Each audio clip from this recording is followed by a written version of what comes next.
You're listening to Fathers Handling Business, where fatherhood meets real talk and real solutions. Here are your hosts, Cali and Donté, ready to dive deep into the art and science of parenting. Let's get started and empower the dad in you. Strict dad, but because the world is harsh. Yeah. You know, I think when parents say things like, "Oh, I never want my kids to struggle the way that I did," well, you have to understand the way your struggle produced you being a hardworking, critical thinking individual. And when you don't allow your kids to have guided struggle, they don't develop the coping skills, they don't have the courage, they can't deal with challenges, and it oftentimes doesn't end so well. What he really means to say is they soft. They end up being soft. So I was watching this show last night with the wifey. It's called Extracted, right? And this show is about, it's kind of like the Hunger Games in real life. Have you heard of this show? I've heard of the show. I've seen the commercials for it, but I never watched it. So basically what it is it's a family, and they pick one person to be a survivor. They drop them off in the middle of the forest in British Columbia, Canada, and they have to basically survive out there, right? They only have the clothes on their back, and then, you know, the parents or the other family is in like this HQ, and they got cameras all, they put cameras all in the forest. The people are giving camera equipment, but that's all they're given, right? And so No they have food, no water, no nothing. no food, no water, or they have one canteen or something like that. But so anyway, there is a family that's there that one's a ex-pro athlete, right? Okay. His dad is an ex-pro athlete, and his mom is whatever. I don't know what she is. No disrespect to her, but they aren't together. But the kid is 18 years old, and he goes out there, and after one day, right, everybody else is like building shelters, and you know he did his stuck thizzle for one night, but they sent him a supply box, right? Okay. And so when he got the supply box, it had like fishing stuff in it, but the fishing line was like crumbled or whatever, Oh. right? And so this kid starts going off. Whoever put this fishing rod in here is an idiot. And like he just starts going off, and I need to go right now. Y'all need to push the button because the people on the inside can extract them. That's what's called extraction. So like save them pretty much. Basically save them and go get them from out the woods. And so it was really hard to watch. Like everybody else was like, oh my gosh, like he was like basically like cussing, going off on his parents, and like, y'all need to come get me right now. Like, I'm done with this. I don't want to do this anymore. I'm done. I got what I wanted. Like he was just. And He got what he wanted. What did he want? I don't know what he thought he wanted, but like the prize was like, you're supposed to be in there for like 2 weeks or something, and you get like $250,000, whoever the last person standing or whatever. Okay. He lasted one night, right? And the father was embarrassed because they're on this big screen, right? And this is a black family. Let me. I was gonna ask. Preface I was gonna that. ask. This is a black family. And the dad was just like, he was crying because he was like, man, maybe I gave him too much stuff. Like, he doesn't have any, you know, stick-to-itiveness. You know what I'm saying? Like, Right. they didn't want to extract him, but they were so embarrassed because he was going off on them. And everybody can hear it. Like, the All the people that other- are survivors can't hear you, but you know, there's cameras everywhere, so we can hear them, right? Right. And so he's just going off. Y'all need to effing get me. Yeah, what are y'all doing? Blah, blah, blah. Just push the effing button. Like, he was like, y'all idiots. And he was like going off on everybody, on his parents. I was just like, yo, like, bro, you've been there for one day. And the crazy part is that he didn't know that other people didn't have the same thing. So he actually had more stuff than the other survivors because like the parents the people that are back, they have to like fight for supplies to give because it's limited supplies. Okay. So the parents got him everything he needed. He had like a sleeping bag, he had like a fishing thing, he had like a knife, he had a thing to make a fire. Like some people didn't even make a fire for like the first 2 nights. So they were just out there cold. They was just out there cold and wet for like the first 2 nights. But he had a fire, he had food, he had all the things that he needed, but he was still complaining. Still complaining. And it was hard to watch. Like the only reason why they extracted him because they were just embarrassed. They were just embarrassed that their kid was just going off on them like that and just nonstop, bro. So to the point of Pharrell saying, you know, you want to give your kids everything that they didn't have. Everything that you didn't have. Right. It just, and I said this last night, and I've said this before to my other, you know, friends that have kids. Like, we just overcorrected. You know what I'm saying? Like, I know you have a different situation than me, but most of my friends never met their father or didn't have their father in their life or, right. you know, grew up poor or whatever. But now, like, all of our kids have everything they want. You know what I'm saying? And now we breeded a different type of kid. You know what I'm saying? Because they're spoiled, they're entitled. And the father said it. Like, he was on there crying. He was like, dang, like, maybe I gave him too much. Maybe I didn't, you know, let him work for things. Right. You know? And that's the kind of kids that we've created. That's the kind of generation that we've created is we kind of overcorrected a little bit, in my opinion, just from... Why do you think that is? Why do I think that we overcorrected? Yeah, why do you think that we have the mentality of I want my kids to have everything that I didn't? Why do you think that is? Because as minorities in this country, we've always felt like we weren't enough, didn't have enough. We watched our contemporaries have the things that we didn't have. And so we worked hard, you know what I'm saying, to make sure that our kids had everything that we didn't have, had all the Jordans. Like, I remember the rich kids at my school skipping school when the new Jordans came out and then coming to school at lunchtime with the fresh Jordans. And this was back in the day when you kept the tags on the shoes. Right? They don't even do tags on shoes anymore, but for whatever reason, they had tags on shoes. I don't know why we did that, but anyway. And you kept them on there, and you walked around, you know what I'm saying? And cats would just be walking around, you know what I'm saying, going in different classrooms. Hey, y'all good? Just to show off their shoes, you know what I'm saying? Like they point with their feet. Yeah. hey, y'all good over there? Y'all good over there?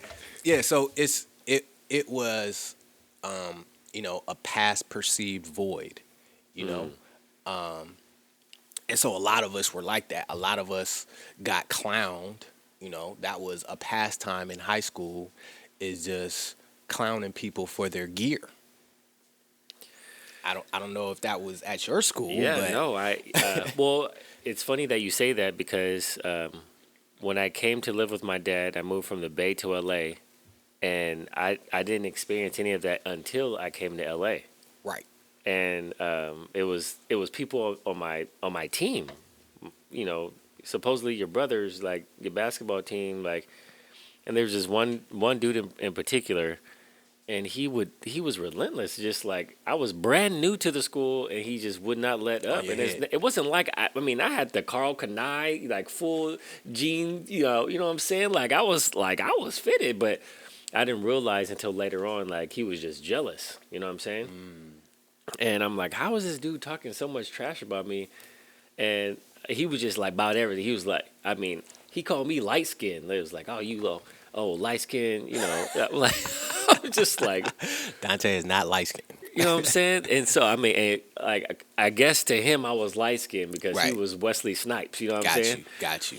And so he was like, you know, light skinned brothers is out of style, and just like would not let up. And so. Yeah, that is a thing, you know, clowning. Yeah, I didn't experience until my sophomore year in high school when I moved to LA from the Bay. Because it was maybe that's a LA thing, because out here image is everything, thirst is nothing. You know what I'm saying? Like image is everything. But I mean, Black people have always been about style, though. Oh, 100. Yes. We've always been 1000%. about style. And I never forget, when I was, 8th grade, 7th grade, whatever, my mom didn't want to spend more than $50 on shoes. She thought that was ridiculous, that I would want shoes that were $50. I'm not spending more than $50. But what can you get for $50? Even in the 90s, I had the Something at lowest of the Payless. lowest. Right. Exactly. Payless. And so that's where I used to get my shoes from. Right. And I remember Payless had, you remember the Charles Barkley's? Yeah. When those were hot, Payless had a Payless version of the Charles Barkley's. They had I thought they was dope. They had the knockoffs of every I dope thought shoe. they was dope. Boy, I went to 8th grade. You got roasted. Oh my goodness. Oh my goodness. I couldn't believe it, man. I was like, yo, this is crazy. I was like, Mom, you gotta give me some Nikes. I need some Nikes ASAP. And there was nothing in Foot Locker that was $50 that was worth anything. You know what I'm saying? I just had some plain black Nikes that were just whatever for Man, $49.99. it's funny you said 7th grade. Yeah. 7th grade. So that's junior high at the time, or middle school now. I literally had a conversation with my son this morning on the way to school about how middle school / junior high is the worst time, like as far as growing up, because kids in middle school, they're all a-holes. They're all of them. Like they're going through this stage of like puberty. They laugh at other people's expense. They're learning like this just like, sense of humor that's not necessarily appropriate for their age, and so they're just a-holes, bro. True. True. And if you don't have the latest things, shoes, clothes, what have you, then you are I remember my son telling me like, nah, I can never wear skinny jeans ever again, Dad. I'm like, what are you talking about? Like, he was like, no, like, and so then he was like, I need these. And I'm like, what are those? Bro, what are those? Bro showed me some parachute jeans, like some MC Hammer / parachute jeans. Yo, I'm man, like, can we pause for a second? Yo, isn't it hilarious how for the Cash Money 99 2000, that's what we was wearing? I know. Bro, But- like the but whole fit. I'm looking, even at NBA players, millionaires, Yes. NBA players. I was just watching the NBA yesterday and saw like everybody look like Cash Money 99 2000. Baggy suits, baggy shorts. Like, bro, like baggy that's jeans. literally what I was wearing. That's literally what I was wearing in 98, 99. And it's all back now. And it's all back. Like I remember when they came out with the slim fit or the skinny jeans, I'm like, I will never go back to them baggy. I can never do it. Right. It's like if we're talking about shoes here, right? How in the world could you ever show your shoes off if they're covered by your jeans? Preach. Preach. How? Preach. Because they taking it to the extreme. I guess we took it to the extreme too, because we did have those 5X tees. Oh my God. I remember I had the Plain tees white down, tees. the tees down to your knees. Yeah, you the know dress what I'm saying? tees. The dress They're- tees. And then the cats used to wear the shorts that was basically pants. Yep. Like that went all the way down to your ankles. The Allen Iverson shorts. Yeah. You know what I'm saying? So, I mean, I get it, but it's just hilarious to me. But that's neither here nor there. I mean, fashion trends, they always come back recycle. full circle. They always recycle. Overalls came back for a time. For a little bit, overalls came back, and then the baggies. But anyway, so back to what you were saying about your son. Yeah, so we said all that to say like we have to realize that we cannot give them everything that they want. My son has I swear, because of social media and his friends, he thinks that he should be living a certain type of lifestyle. I promise you, like for Christmas he was like, all right, Dad, I need this Suron electric bike. I'm like, you ain't getting no Suron nothing. Like I can promise you this, and you can ask my kids. I have perfected the art of saying no. The art of saying no. The art of saying it is an art, and if you're a parent, and if you have not perfected the art of saying no, maybe I do need to write a book about it, because my kids will tell you Like, oh, we're not gonna ask dad because we already know he's gonna say no. Like, Right. I say no a lot, Right. on purpose, not because I don't have it to give it to them. I need them to understand that so much goes into all the things that they actually need, and I'm not gonna say yes to everything that they want. Yeah. They have to understand that, because if they don't, then they're just gonna be they're gonna feel entitled to get whatever they want whenever they want it, and I'm not the one. Absolutely not. I can't. I will teach you how to fish so that you can fend for yourself, but I'm not going to provide the fish for you all the time.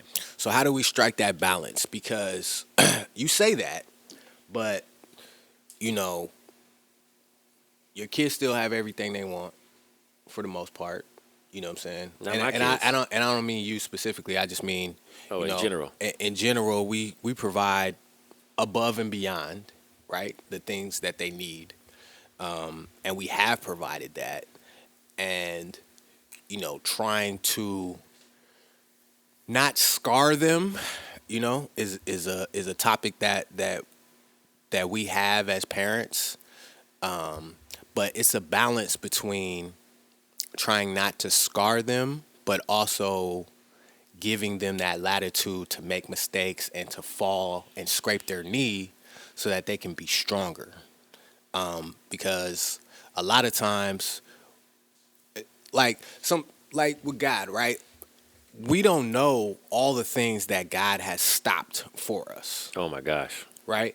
Like all the accidents that didn't happen, Mm-hmm. you know what I'm saying? All the doors that didn't open that we wanted to be open, but if we would have walked through them, we would have just fell to straight destruction. Yeah. You know what I'm saying? Like, so as a father, you have to shield your kids to a certain extent. But also as a father, you have to let them fall to a certain extent so that they can, like Pharrell said, have that critical thinking to be able to get through it. Yeah. You know what I'm saying? That Yeah. doesn't kill you, makes you stronger. You Right. know, so how do we strike that balance between not wanting to scar our kids, but also not wanting to coddle our kids either?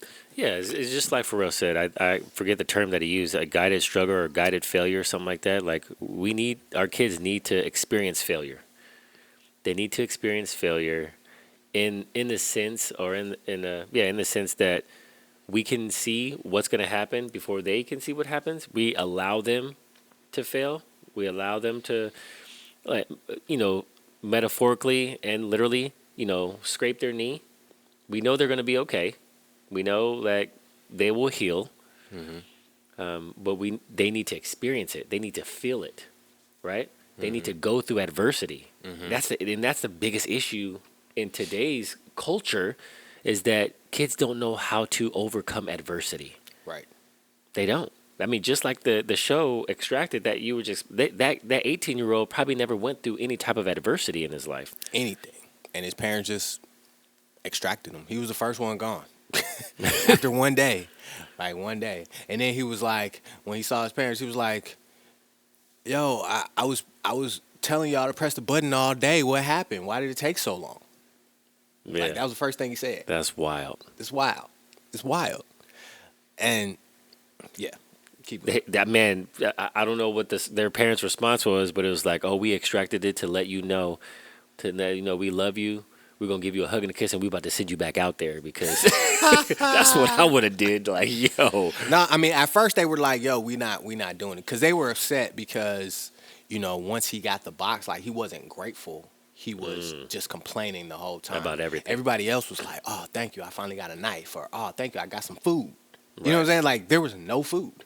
You know what I'm saying? man, I need to watch this show with the kids. Yeah, you should. At least the first episode, because the first episode really shows the entitlement and the, like I said, the overcorrection. And like I said before, our generation overcorrected, because of, we grew up, as products of what the CIA did with the 70s and 80s and taking the fathers out the home and blah blah blah. So our generation that grew up that was born in the 80s, late 70s, 80s, maybe early 90s, we by and large didn't have our fathers in the house. Yeah. Right?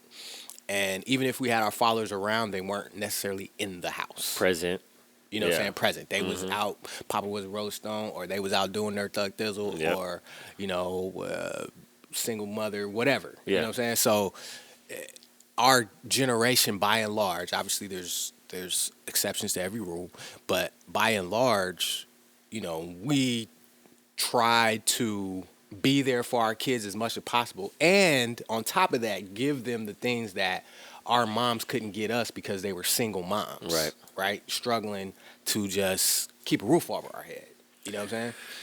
Man, it's crazy. Like when you think about that, and now like you probably see more dads in their kids' lives more than ever now. More right? than ever. And you know what he said too? He said maybe I went to too many games. Maybe I was there too much. Wow. Maybe I was I did too much stuff for him, and that's correct. Like I'm reading this book about by Rabbi Daniel Lapin about the Bible secrets to the Bible or whatever, business secrets from the Bible. And that was one of the things he said. Like, yeah, it's cool to go to a game, but if your kid sees you quitting work or not going to work to go see him hit a ball instead of that's not teaching him the lesson that, dad is actually at work providing value for somebody else, right? Instead of just being here, not providing value and just watching me. Wow. You see what I'm saying? So like, there's a lesson in that, bro. like, that hits me deep. That kind of cuts deep for me. That cuts deep. That cuts deep for me. I'll be honest. Like, I literally plan my work schedule around my kid's schedule because, and I'll tell you why. But I'm glad that you mentioned that. So growing up without my dad in my life for most of my childhood, I played sports from 6 years old throughout college, right? And the only thing I ever cared about was my dad in the stands. Right. And so Past perceived void. Right. And so all throughout elementary school, all throughout junior high, middle school, and then not until my sophomore year in high school, did I see my dad consistently when I went to go live with him, consistently at my games. Now, he was at every single one of my games when I went to go move with him. Right. And that's all I cared about. Every time I would go out before warm-ups, the first thing I would do, look in the stands to see, like, where's my dad at? Okay, cool, he's there. Right. Boom. And so I never, the void you talking about, I never wanted my kids to have that void. Right. I never, and Right. bro, like I get so heartbroken when my son has a tournament. Like just this couple of weeks ago, my son had a tournament in Vegas, and then my daughter had a dance competition out here in Redondo Beach, and I'm like, God, man, Which one should I go to? Like, it sucks, sucks, because yeah. you got to divide and conquer, and I was Right. just like, I had to tell my daughter, like, I'm so sorry, I'm not gonna be able to make your dance competition this weekend. Your brother has a tournament in Vegas. She was like, Dad, it's okay, I understand. And I hate that I have to miss her stuff because she doesn't have that many dance competitions per year. It's like 6 per year. And so, whereas he got a baseball tournament every weekend. yeah. I just can't send him with just anybody though, to Vegas out of town. Right. So it cuts me deep because I want to be there. But what you said, that's the part that cuts deep because it's like, I'm they don't know that we work in my schedule around their schedule. They don't know that. Yeah. And they can perceive it as like, oh, Dad's missing work to watch me hit a ball. You know what I mean? Yeah. But it's wild. Like I am in a sense putting my career on hold for them. Yeah. Yeah. And it's like, yeah, I mean, it's because of what you missed, right? Yeah, absolutely. My kids, I gave the example about shoes. So when my kids were growing up, guess where we always went? To the Nike store. Yeah. All the time. Like, Yeah. my kids never, lacked shoes. They always had the freshest shoes. Yeah. No matter what, they always had the freshest shoes because I never had that, right? I feel you on But that. that was more of a me thing. It's more of a you thing. It's more of a us thing. Right. And then we're projecting that on our kids. And since they didn't miss it, they won't miss it. Like if you miss a couple of his baseball games, if you miss a couple of returns, that's not going to matter to them because overall, Right. you know what I'm saying, when they look back on their life, they're not going to think about that one game that you missed or a couple of games that you're missing. I'm like, my dad was pretty much always at my games. Right. You know what I'm saying? Yeah. Like that's going to be their overarching, feeling as opposed to you. You know what I'm saying? Your dad you was always like, is he coming? Is he coming? Is he not? You Yep. know? Same for me. Like, my kids had so many shoes, like, they didn't even know what to do. My kids don't even care about shoes, bro. Like, they do not care It's about so shoes. funny. It's so funny you say that. Like At all. I had the same sentiment when my son was born. I'm like, he's gonna have every single pair of Jordans. Like, Right. you know what stopped me?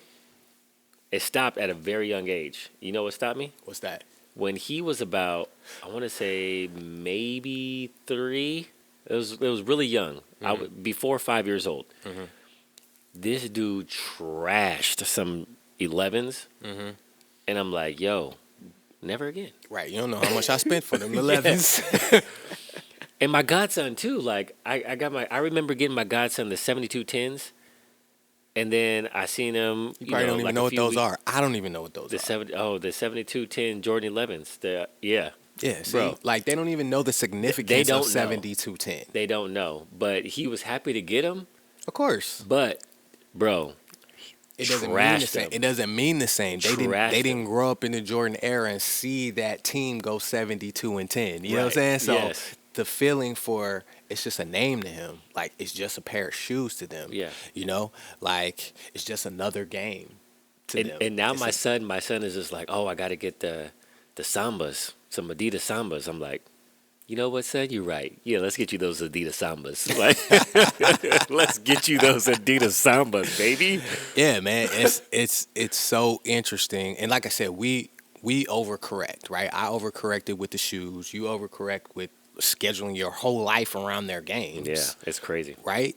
And you know, and like Pharrell said, and like I've said too, you know, like our kids are experiencing as they grow and as they get older, we're seeing the effects of our decisions. You know what I'm saying? Right. And so we have to get to a point where we can, bring that balance back. Like I said, I just feel like we overcorrected. You know what I'm saying? We were so far on this side, and then when we said, well, that's never gonna happen to my kids, and then we went so far over to the other side without realizing that, the things that we go through are the things that make us who we are. There has to be a balance. Right. There has to be a balance. So what does that balance look like? One of the things I've mentioned before, the art of saying no. So not giving them everything that they ask for, everything that they want, right? Right. Like teaching them value of stuff. And I think that they don't have an understanding. Kids today don't have an understanding the value of what they're asking for. So one of the things that the rabbi brought up in the book too was about giving them chores or giving them responsibility. Yeah. Because once you have responsibility for something and it is your responsibility, you have more of a sense of pride because you did something. Right? Absolutely. You did it. And so assigning them things to do and things that they are responsible for at all times, you know what I'm saying? Whether it's the bathroom, whether it's, the outside or, something like that, know. And studies have shown that kids that have more responsibilities around the house do better in As life. adults. Yep. 1000%. As adults, because they had that as opposed to, kids who had nannies or kids who had parents who just did it for them. Right. And I know sometimes it's frustrating because they do stuff not how you would do it. Yeah. Or not to the degree that you would want it done. And then we just be like, well, you know what? I'll just do it. And so you definitely can't give in on that way. No, you just cannot. have to continue to teach them how to do it. Yeah.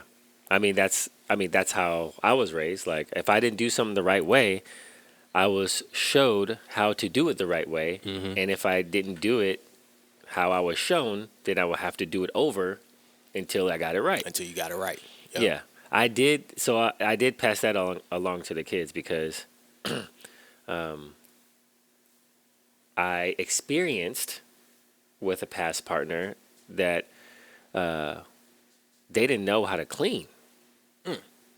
I'm like, A woman? oh yeah, and I'm like, so you don't know how to clean a bathroom? And I'm like, well, who cleaned the bathroom when you guys were kids? And this person grew up. It was this person, and then there are two siblings. And I'm like, so your mom was a single mom, and none of y'all clean. They're like, no, our mom just. And I didn't believe this person that I was with at the time, right? So I asked one of the brothers. I was like, hey, did you guys have chores growing up? And he thought about it. He was like, nah, my mom did everything. I'm like, yo, single mother that worked full time and had 3 kids did everything. Wow. And like, you can tell by like, as adults, like how they live, like how they keep their house. And I'm just like, this is wild. Yeah. Wild. Yeah, nah, I come from a family that ain't having that. No. At all. At all. I literally like I tell the kids like this was my routine starting in 4th grade. I would wake up in the morning, I would make myself breakfast, I would walk to school. School was about a mile and a half away. After school I would walk home, then I would come home, I would have to clean the kitchen, the bathroom, vacuum the entire apartment, the 3-bedroom apartment, make sure my bed was made and my mama's bed was made before I could start my homework. Then Hold up, wait a second. Time out. Yes, time you out. heard Let me right. Let me back up. Y'all didn't make the beds when y'all got out of them? not all the time. Not if like well, she definitely never made the bed. Really? So I had to make her bed and made sure my bed was made before she got home. Okay. So see, I was taught to not leave the house. yes, Without that's ideal.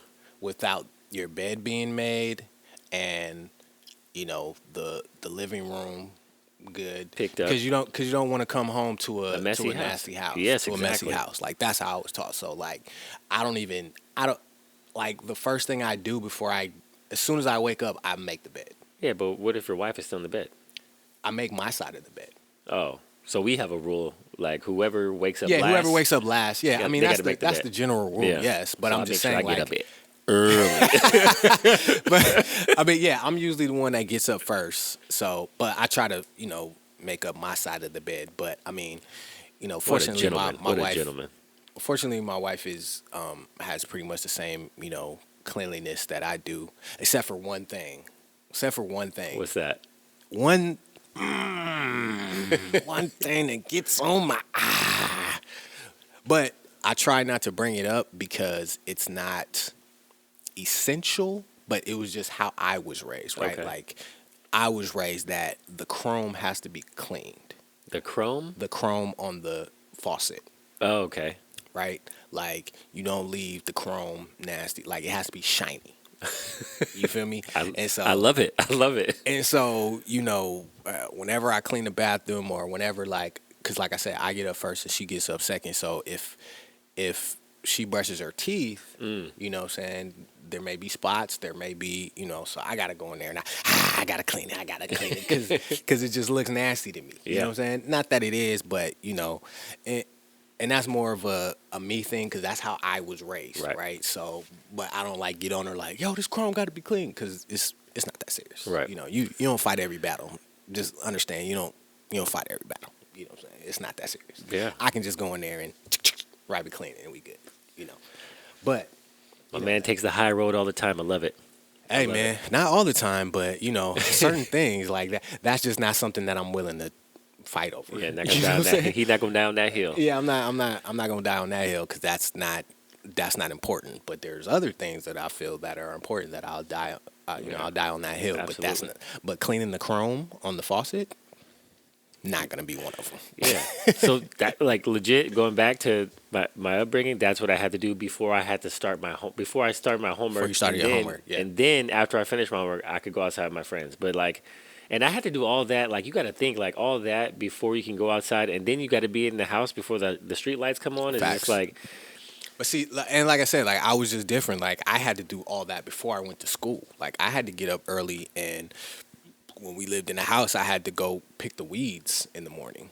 You know what I'm saying? Every Like, morning? in the garden, not every morning because there wasn't weeds every morning. Yeah. But when there were weeds, or if I didn't get to it yesterday or the day before or whatever, yeah, like I had to go pick the weeds or I had to clean the dishes. Like I couldn't leave the house without the house being in order. And my mom left before me. Right? responsibility. My mom left before me, so she would get home before me. Sometimes she would, sometimes she wouldn't. But I knew that if she better. came home for lunch or whatever, like the house couldn't be crazy. You know what I'm saying? Like Yeah. she couldn't walk in and the pillows was over here or That causes stress. It's like you walk into a crazy house. Yeah, like, I can't stand it. It causes stress. I can't like, stand it. Like even when I leave now, even when I just go to the store or whatever, and my living room is not A1, I gotta clean it up before I leave, just because that's just how I was raised. Yeah. But back to what we can do as fathers. I got a praise report, bro. I got a praise report. Please share. So, one of our previous episodes, I was talking about, when we was talking about Dennis Rodman's daughter, Right. and the entitlement there. Maybe a week later, I told you my son hadn't been talking to me. It's been about 2 Christmases and almost 2 birthdays. Man. You know what I'm saying? And he actually called me. And, we cried and apologized. And then he came out and saw me. You know what I'm saying? He drove out here. In his new BMW, might I add. Oh, right? Oh. In his new drop top BM. Okay. And the drop top BM pulled up on me. I was like, okay. Took me out for some wings. Okay. Took his father out we pulled out his car like, I got it, Dad. Ooh, like that American Express commercial. I'll be looking at that one and laughing. It was cool. Like I said before, I knew that there wasn't a particular cause other than him going through his situations. You know what I'm saying? Like I said, we didn't fight. There was no, Dad, I can't believe you did this, or I hate you, Dad. There was none of those type of moments. It was just radio silence, And he was going through his own thing. He was dealing with his own demons and battling his own insecurities. And, one of the things he said was he didn't want to, after a certain time, he didn't want to come back until he had something to show for it. You know what I'm saying?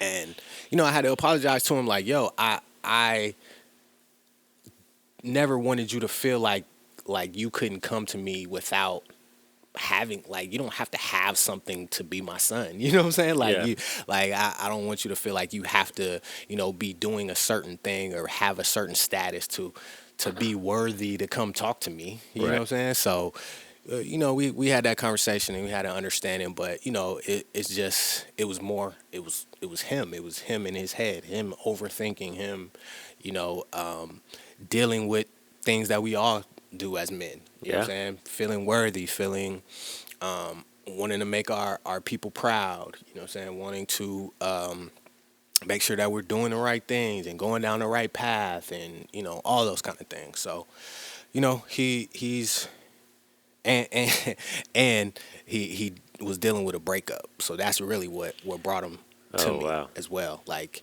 he didn't have his first girlfriend until after high school. Okay. So his first love, all that kind of stuff. And then they went through their ups and downs. And then when, they finally broke up, that's when he called me, because he needed that fatherly advice. And so that's the highest compliment. You know what I'm saying? Man. Like I said, I never met my dad. And so my whole goal as a father, maybe I overcorrected, was to make sure that they knew me, make sure that they they knew that they could come to me whenever there was real issues, real problems, real advice that they needed, And so it took some time. It was definitely painful for me when he wasn't talking to me, but I could, yeah. the end result was, or not the end result, but the result that we are at now is that, he came when he needed me, And That is the highest compliment. Yeah, that's a huge praise report. And thank you for sharing that. Yeah, thank you for praying. Thank you for praying for your boy. Yes. Yeah, that when you shared that with me, I was like, it hit me hard. I was like, wait, what? I did not know this. Like, yeah, that hit me hard, and I just that's why I reached out, and I was like, man, I gotta pray. Like, this is, yeah. Yeah, man. It's we never know what our kids are going through and the things that we put them through, and maybe, like I said, maybe I was extra militant, you know what I'm saying? Mm-hmm. I was extra whatever I was, but my heart was always, to make sure that, they were able to come to me when they needed things. Right. You know what I'm saying? Make sure that they were prepared as human beings.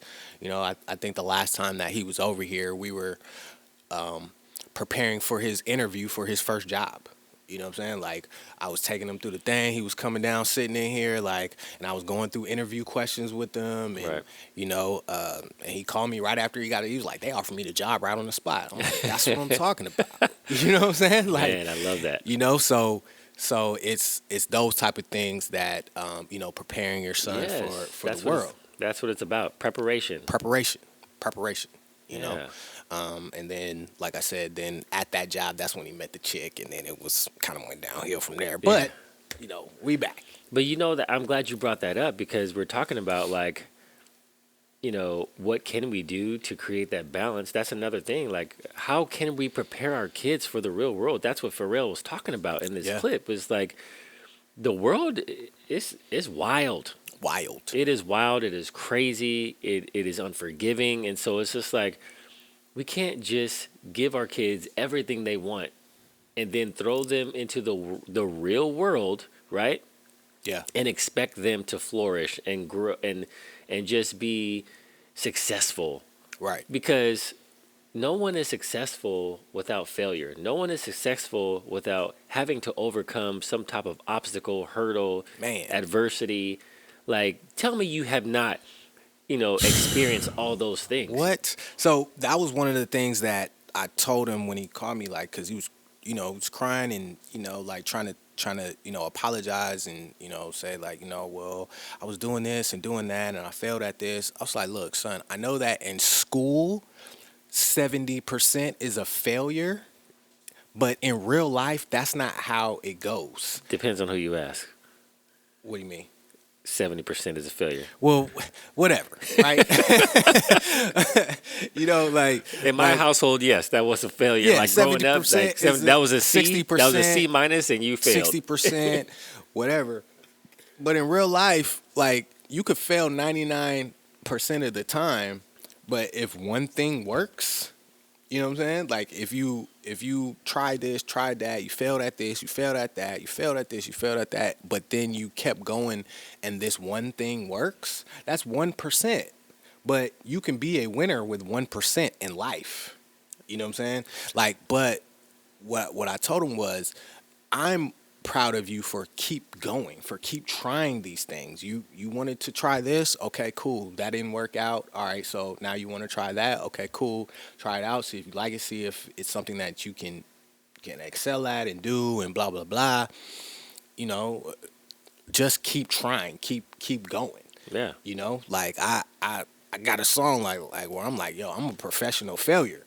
You know what I'm saying? But all I need is one. All I need is one idea to work. All I need is one thing, one entrepreneurial business to work, and that can change your life. You really don't fail until you lay down, until you lay down and not get up. That's when you fail. Exactly. So, but that's what they don't teach in schools. No, they don't. Just how it's structured. You know what I'm saying? Like, yo, you missed this many on the test and then you failed. Right. You know what I'm saying? Like, how are we teaching our kids that? You know, but that's not real life. Real life, yeah. Real life is like you got to get back up. You dust yourself off and try again. You know what I'm saying? Correct. But that, I mean, it's true. Like, it's not a failure; it's a lesson.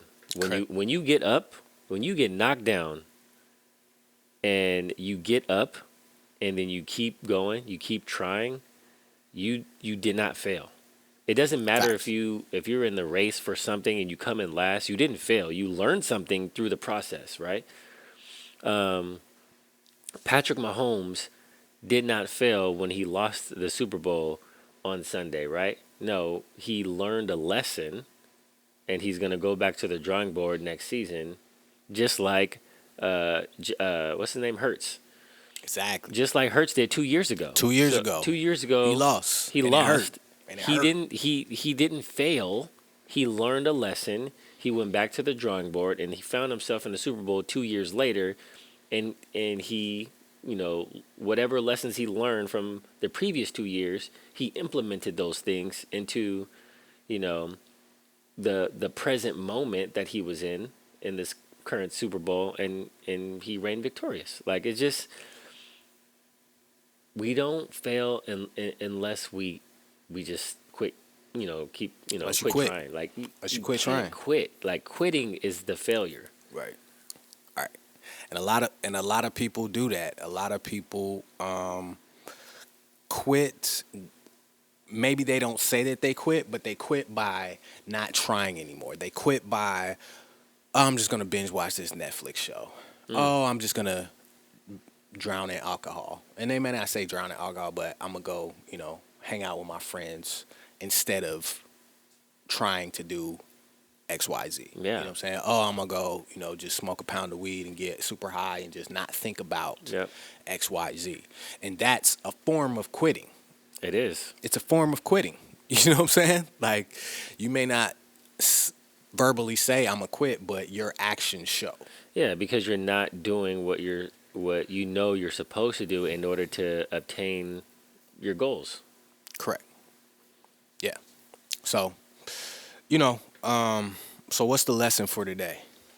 The lesson, so the lesson, we have to prepare our children. We need to teach them how to fish, per se, instead of giving them the fish to eat, because they're going you can give them the fish to eat, and they can eat it, and then they're like, all right, when they're hungry again, they're not going to know how to eat. They're not going to have any food to eat because they don't know how to get the food to eat it. So it's like, you got to teach them. So, I mean, what does that look like? And I mean, creating the balance, like we talked about. Balance. Yeah. The art of saying no. The art of saying no. It's an art. It is an art. The balance, the not being afraid to let your child fail. Yes. Because they need to fail in order to get to the next step. They need to fail. Yes. You got to fail. Teaching them to have certain responsibilities. Right. Can't do everything for your kids. They have to have some type of responsibilities, chores, whatever it is, whatever that looks like in your family, your household. They need to have it. They need to contribute somehow, some way. Because that gives them a sense of ownership and a sense of pride as well. Yeah. Like, even it don't matter how much money you got, they still have to have some type of responsibility because, we're all human. Yeah. And so we all have to have those sense of pride, sense of ownership, right? Not just a sense of, and even if they feel like, oh, this is mine, but they didn't earn it, like, they won't appreciate it. Exactly. Like, my son appreciates his car because he got to pay for it. Yeah. I was trying to give him a car and he didn't want it, which is cool. But he appreciates his car. He knows everything about that car. He was telling me all the ins and outs of how the BMs work, and they did this and they did that, and he knows how much he's paying every month for insurance. Oh, he's gonna take care of that car. Oh, too. yeah, he's gonna take care of it. And I am extremely happy for him. Yeah. Because I know he's gonna work his tail off. To make sure that he can maintain his lifestyle. Right. And so He's not going to just. He drives safe in that car. I was in the passenger side. He was driving safe in the mud. I was like, okay, my guy, yeah. Yeah, it's wild how much like kids will take care of something that they earned on their own. Exactly. I told my son already. I was like, you're 12 right now. You need to start saving up for your car. Don't expect me to buy you one. Yeah. Yeah. I'm man. Like people look at me like, wait, you're not gonna buy your son a car, his first car? Like, no. I'm not. No. Absolutely not. Yeah. Yeah, man. It's a beautiful thing. Like I said, your kid's 12, mine is 21. And you know, that those years, they're gonna be tough. But, you know, it's definitely rewarding to see them, you know, living their lives and living in some of the lessons that you taught them. Right. You know, that's amazing. You know, all glory to God. That's amazing. We try to do our best, yo. Yes, sir. Indeed. So that's our show for today. Fathers Handling Business.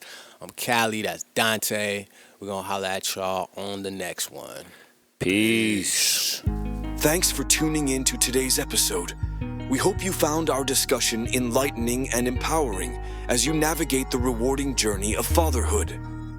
Don't forget to follow us on socials, join the conversation, and share your own experiences. We're here to support and inspire each other, one episode at a time. Until next time, keep empowering the dad in you.